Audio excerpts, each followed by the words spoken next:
नमस्कार। CBSE board class 10th result के video part 2 में आपका स्वागत है।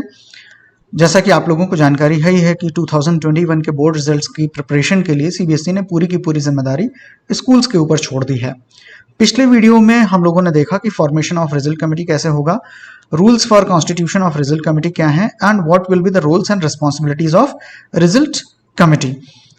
इस वीडियो में, जो कि इस सीरीज का दूसरा वीडियो है, हम लोग देखेंगे प्रोसीजर ऑफ असेसमेंट क्या होगा, असेसमेंट स्टैंडर्डाइजेशन कैसे होगा और रिकॉर्ड्स को कैसे सेफ रखना है कि नहीं रखना है। अगर हम असेसमेंट की बात करें तो आपको मालूम है सीबीएसई का असेसमेंट 100 मार्क्स में होता है किसी भी एक पेपर में, जिसमें कि 20 मार्क्स इंटरनल एग्जामिनेशन के लिए होते हैं और 80 मार्क्स जो होते हैं वो एक्सटर्नल एग्जामिनेशन के लिए होते हैं। तो इंटरनल असेसमेंट के जो 20 मार्क्स हैं उनमें हम वेरियस एक्टिविटीज ले सकते हैं, जैसे subject enrichment 5 marks, multiple assessment 5 marks, periodic test 5 marks और पोर्टफोलियो 5 मार्क्स का टोटल करके 20 मार्क्स हो जाता है। अब यहां पर कहते हैं जो प्रोसीजर बताया गया है उसमें क्या है, if any school has not conducted any of the assessment mentioned above then they can conduct online assessment. अगर किसी ने इन असेसमेंट्स को नहीं किया है किसी स्कूल ने, तो अभी भी समय है, वो ऑनलाइन असेसमेंट कंडक्ट कर सकते हैं, जैसे कि वो क्विजेस भेज सकते हैं, प्रेजेंटेशंस बुलवा सकते हैं, बच्चों से ओरल टेस्ट ले सकते हैं या उनके पोर्टफोलियोज को देखा जा सकता है। इस तरीके के ऑनलाइन असेसमेंट किए जा सकते हैं। लेकिन जो ध्यान देने की बात है वो ये है कि ये सारा कुछ करने के बाद ये इंटरनल एग्जामिनेशन के मार्क्स जो हैं 20 मार्क्स, वो किसी भी हाल में 11 जून 2021 तक सीबीएसई के पोर्टल पर अपलोड हो जाने ही चाहिए। आगे बात करते हैं प्रोसीजर ऑफ असेसमेंट में। अगर हम बोर्ड असेसमेंट की बात करें, यानी एक्सटर्नल एग्जामिनेशन जो हुआ करता था वो 80 मार्क्स का हुआ करता था और 80 मार्क्स का रिटन पेपर एक्चुअली हुआ करता था। अभी क्या होगा, रिटन पेपर तो हो नहीं सकता क्योंकि बोर्ड ने एग्जामिनेशन को कैंसिल कर दिया है। तो इन्होंने क्या किया है कि प्रोसीजर दिया है कि पीरियोडिक टेस्ट से 10 मार्क्स लिए जाएंगे, पीरियोडिक टेस्ट और unit test. Half yearly examination या मिड टर्म एग्जामिनेशन लिया गया है तो वहां से 30 मार्क्स लिए जाने हैं और प्री बोर्ड एग्जामिनेशन को मैक्सिमम वेटेज दिया गया है 40 का, और ये टोटल मिलाकर के 10 + 30 40 40 40 80 मार्क्स हो जाएंगे। अब जो समझने की बात है, देखिए इंटरनल एग्जामिनेशन के जो मार्क्स गए हैं, इंटरनल असेसमेंट के मार्क्स गए हैं, उसमें भी पीरियोडिक टेस्ट ऑलरेडी शामिल हैं, और जब हम बात करते हैं हाफ ईयरली एग्जामिनेशंस को, तो जो प्रोसीजर है वो ये है कि PA1 होता है, PA2 होता है और PA3 होता है। तो मैक्सिमम स्कूल्स जो होते हैं वो PA2 को मिड टर्म एग्जामिनेशन या हाफ ईयरली एग्जामिनेशन के रूप में ले लेते हैं। अब कुछ स्कूल्स यूनिट टेस्ट लेते हैं, कुछ स्कूल्स यूनिट टेस्ट नहीं लेते हैं। अगर यूनिट टेस्ट लिए हुए हैं तो अच्छी बात है, और नहीं लिए हैं तो भी देखते हैं आगे क्या किया जा सकता है। कुछ स्कूल्स ने प्री बोर्ड कंडक्ट कराए होंगे, कुछ स्कूल्स नहीं करा पाए होंगे प्री बोर्ड, और प्री बोर्ड कंडक्ट भी कराए होंगे तो कई बार क्या होता है कि बच्चे प्री बोर्ड में नहीं बैठ पाए होंगे। तो उन सारी कंडीशंस को हम लोग देखते हैं आगे। अभी जो जरूरी चीज समझने की है वो ये कि बोर्ड ने इस बार के लिए कहा है कि पीरियोडिक टेस्ट से 10 मार्क्स का वेटेज, हाफ ईयरली एग्जामिनेशन या मिड टर्म एग्जामिनेशन से 30 मार्क्स का वेटेज और प्री बोर्ड का 40 मार्क्स लेकर के इसको 80 मार्क्स टोटल करके बोर्ड को भेजना है। अब देखिए कहते हैं, in case the school has conducted more than 1 test और exam with in each category. अगर इन तीनों कैटेगरी में से एक से ज्यादा एग्जामिनेशन कंडक्ट किए हुए हैं स्कूल्स ने, तो क्या कर सकते हैं, आप वहां से वेटेज या एवरेज निकाल करके स्टूडेंट को मार्क्स दे सकते हैं या बेस्ट परफॉर्मेंस भी निकाल करके दे सकते हैं। दोनों ही ऑप्शन दिए हुए हैं कि मान लीजिए किसी ने पीरियोडिक टेस्ट 2 कंडक्ट कराए हैं तो दोनों का एवरेज कर सकते हैं, 3 कराए हैं वेटेज कर सकते हैं, या 3 में से जो बेस्ट परफॉर्मेंस है उसके मार्क्स भी ले सकते हैं। For example, if A school has conducted 3 pre board exams, अगर 3 प्री बोर्ड एग्जाम कराए हैं तो ये क्या करें, it may be decided to take an average of 3 exams, चाहे 3 एग्जाम्स का एवरेज ले लीजिए, या तीनों में से बच्चे ने जहां पर बेस्ट परफॉर्म किया, मान लीजिए 5 बच्चों ने प्री बोर्ड 1 में अच्छा परफॉर्म किया है, अगले 3 बच्चों ने प्री बोर्ड 2 में अच्छा परफॉर्म किया है, 10 बच्चों ने प्री बोर्ड 3 में परफॉर्म किया है, तो जिसने जहां पर बेस्ट परफॉर्म किया है वो भी मार्क्स उठा करके आप ले सकते हैं, या तीनों का कुछ वेटेज बना दें और वो वेटेज उठा करके आप 40 मार्क्स में ले सकते हैं। अगली कंडीशन है कि there are some schools where 1 or more of the above 3 categories of test exams have not been conducted. हो सकता है बिल्कुल पैंडेमिक का टाइम था, कुछ ऐसे स्कूल्स होंगे जहां पर इन तीनों में से कोई एक या एक से ज्यादा कंडक्ट नहीं हुआ होगा। और दूसरी बात क्या है कि ऑनलाइन ऑफलाइन हो सकता है, कुछ स्कूलों ने ऑनलाइन एग्जामिनेशन लिए होंगे, कुछ लोगों ने ऑफलाइन एग्जामिनेशन लिए होंगे। और also it is possible that some of the students may not have appeared in any or some of the examinations conducted by school. तीसरी कंडीशन हो सकती है कि कुछ एक बच्चों ने किसी एक में या एक से ज्यादा एग्जामिनेशन में पार्टिसिपेट नहीं किया हो। अगर ऐसे केसेस हो जाते हैं तो क्या किया जा सकता है? फिर जिम्मेदारी आ जाती है किसके ऊपर? जो रिजल्ट कमेटी का फॉर्मेशन हुआ है उसके ऊपर जिम्मेदारी आ जाती है। This committee will have to address all these challenges. उनको कुछ ऐसे क्राइटेरिया डेवलप करने होंगे जिन क्राइटेरिया के आधार पर 80 मार्क्स में असेसमेंट दिया जाएगा। अब एम क्या करना है? Aim should be to cover as broad a range of assessment objective as possible. जितना ऑब्जेक्टिव्स को कवर किया जा सकता है असेसमेंट के, उतना ज्यादा कवर करने की कोशिश करनी चाहिए। The rational of the criteria should be well thought out objective and should be documented in the form of rational document explaining in detail how the school assessed marks have been determined out of 80। ये जो ऊपर 3 conditions दी हुई हैं, इन conditions में अगर किसी बच्चे को आउट ऑफ 80 मार्क्स दिए जाते हैं तो उसका जस्टिफिकेशन रेशनल डॉक्यूमेंट में लिख करके तैयार रखना होगा, जिसको सीबीएसई कभी भी मंगा सकता है। The committee should in all cases clearly record all its decisions in writing with the reason in rational document। किसी भी सूरत में कमिटी जो भी डिसीजंस लेती है उसको रेशनल डॉक्यूमेंट में डॉक्यूमेंटेड करके रिकॉर्ड करके रखना ही होगा। असेसमेंट स्टैंडर्डाइजेशन कैसे करना है? सीबीएसई ने बताया है कि इसको historical performance of the school के हिसाब से करना है। क्या करेंगे? पिछले 3 साल का स्कूल का हिस्टोरिकल परफॉर्मेंस देखेंगे जो कि बोर्ड रिजल्ट में रहा है, उसके आधार पर 2021 के लिए मार्क्स की मॉडरेशन किया जाएगा। सो लेट्स से एग्जांपल के तहत समझते हैं इसको। 2017-18 में 72% स्कूल का एवरेज रहा है, 72%। 18-19 में जो रिजल्ट रहा वो 74% रहा है और 2019-20 में 71% रहा है। तो इसमें जो ये 2018-19 वाला है जहां पर मैक्सिमम यानी हाईएस्ट पीक परफॉर्मेंस रही स्कूल को, इसको जो है रेफरेंस ईयर मान लिया जाएगा। इसको क्या मान लिया जाएगा? रेफरेंस ईयर मान लिया जाएगा। और यहां पर सब्जेक्ट वाइज मॉडरेशन किया जाएगा, यानी लैंग्वेजेस का एवरेज देख लिया जाएगा कि लैंग्वेज में क्या एवरेज है, फिर मैथ्स में क्या एवरेज है, साइंस में क्या एवरेज है और सोशल साइंस में क्या एवरेज है। अब इस सब्जेक्ट वाइज एवरेज के हिसाब से सभी बच्चों का अलग अलग इंडिविजुअल लेवल पर मॉडरेशन किया जाएगा मार्क्स का। अब इसके लिए एक क्राइटेरिया और देते हैं, वो क्राइटेरिया ये देते हैं कि 2018-19 जो कि रेफरेंस ईयर है उसमें सब्जेक्ट वाइज जो भी एवरेज निकला है उससे +- 2 मार्क्स ही दिए जा सकते हैं। इसको आगे फिर एग्जांपल के तहत समझ लिया जाएगा।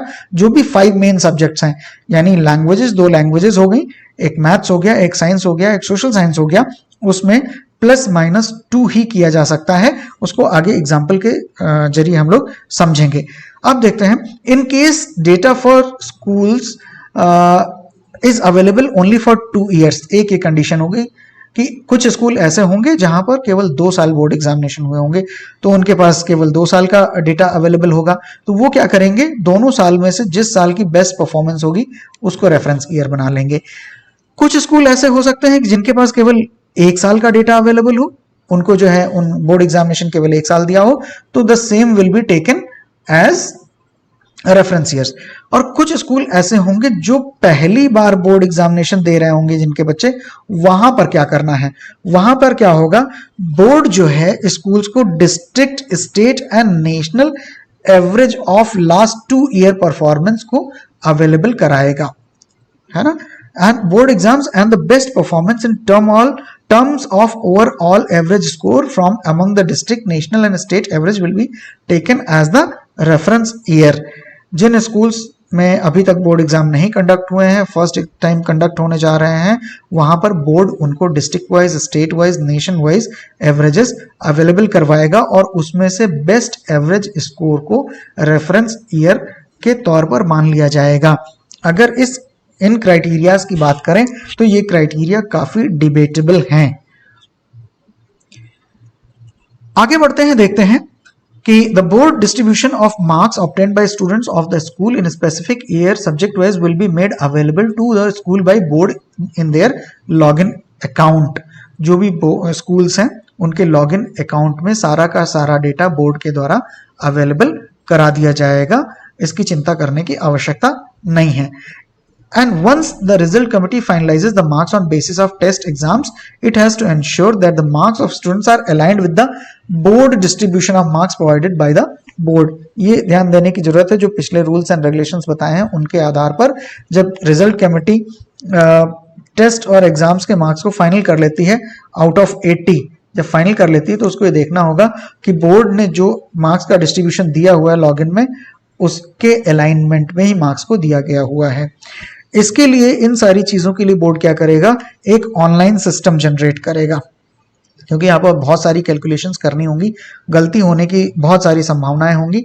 तो ये ऑनलाइन सिस्टम में क्या होगा कि स्कूल्स को मार्क्स को अपलोड करना होगा और ये ऑनलाइन सिस्टम जो है चेक कर देगा कि whether the marks allocated are in conformity with the historical data.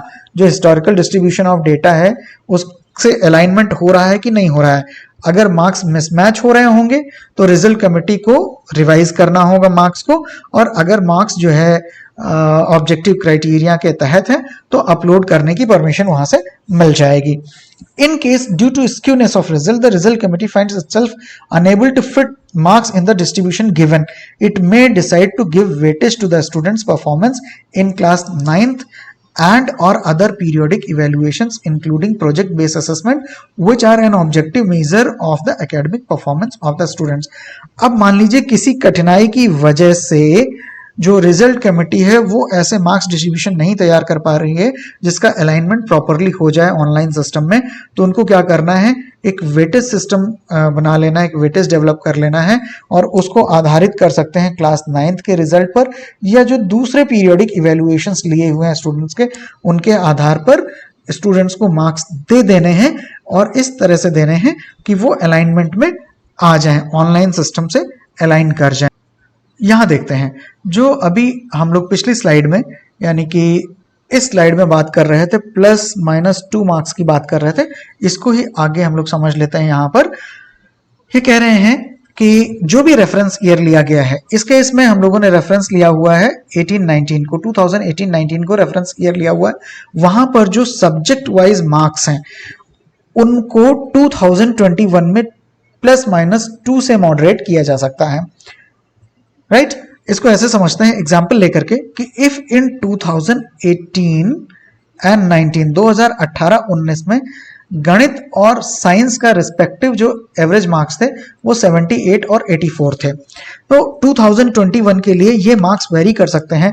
Mathematics के लिए 76 to 80, यानी 78 से 2 घटाएंगे 76 हो जाएगा, 78 में 2 जोड़ देंगे 80 हो जाएगा, तो ये हो गया +-2 मार्क्स हो गया। और साइंस के लिए ये +-2 यानी 82 to 86 के बीच में वेरी करेंगे।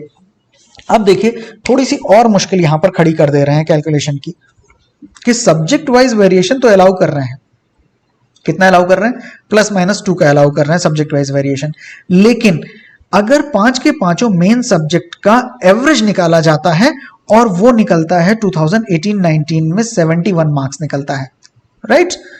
तो 2021 के लिए, 2011 हो गया, इसको सही कर लेते हैं, 2021 के लिए भी ये एवरेज 71 मार्क्स के ऊपर नहीं जा सकता है। तो ये एक कंस्ट्रेंट लगा दिया है, परफॉर्मेंस ऑफ स्कूल में कंस्ट्रेंट लगा दिया है। यहाँ दिक्कत ये है कि हो सकता है 2018-19 की अपेक्षा इस बार 2020-21 में बच्चे वाकई बहुत अच्छे आए हों और उनकी परफॉर्मेंस ऊपर जाने की पूरी संभावना हो, तो इस कंस्ट्रेंट की वजह से बच्चों की परफॉर्मेंस ऊपर नहीं जा सकती है।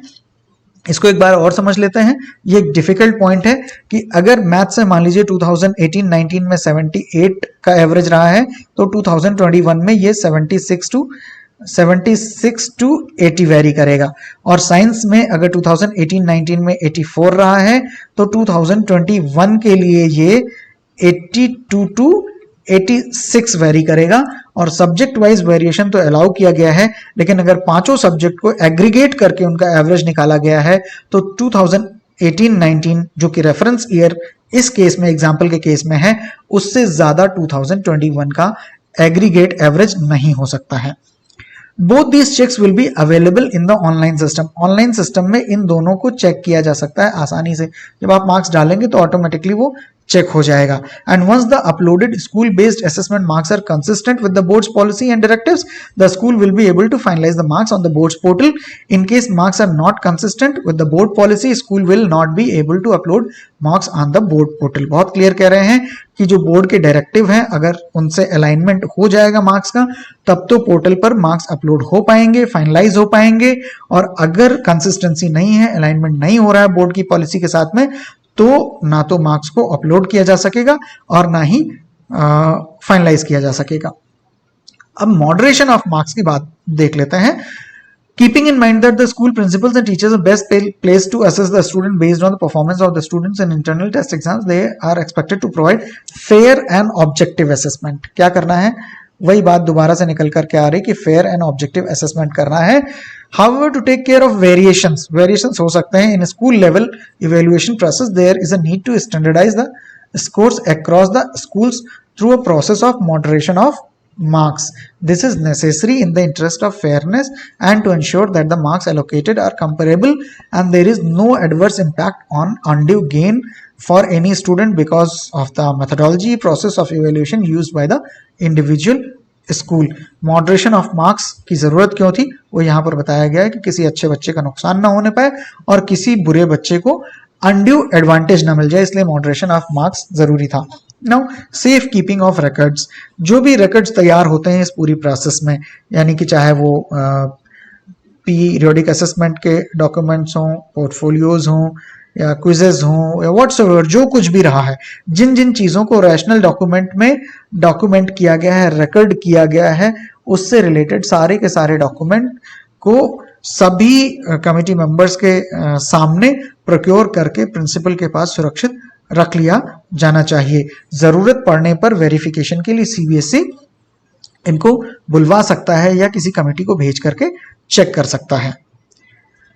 तो ये थी डिटेल प्रोसेस ऑफ असेसमेंट के बारे में, मॉडरेशन ऑफ मार्क्स के बारे में और सेफ कीपिंग ऑफ रिकॉर्ड्स के बारे में। अगली जानकारी के लिए देखते रहें, सुनते रहें संग्राम सिंह को, जुड़े रहें हमारे YouTube चैनल महासा के साथ में। जय हिंद।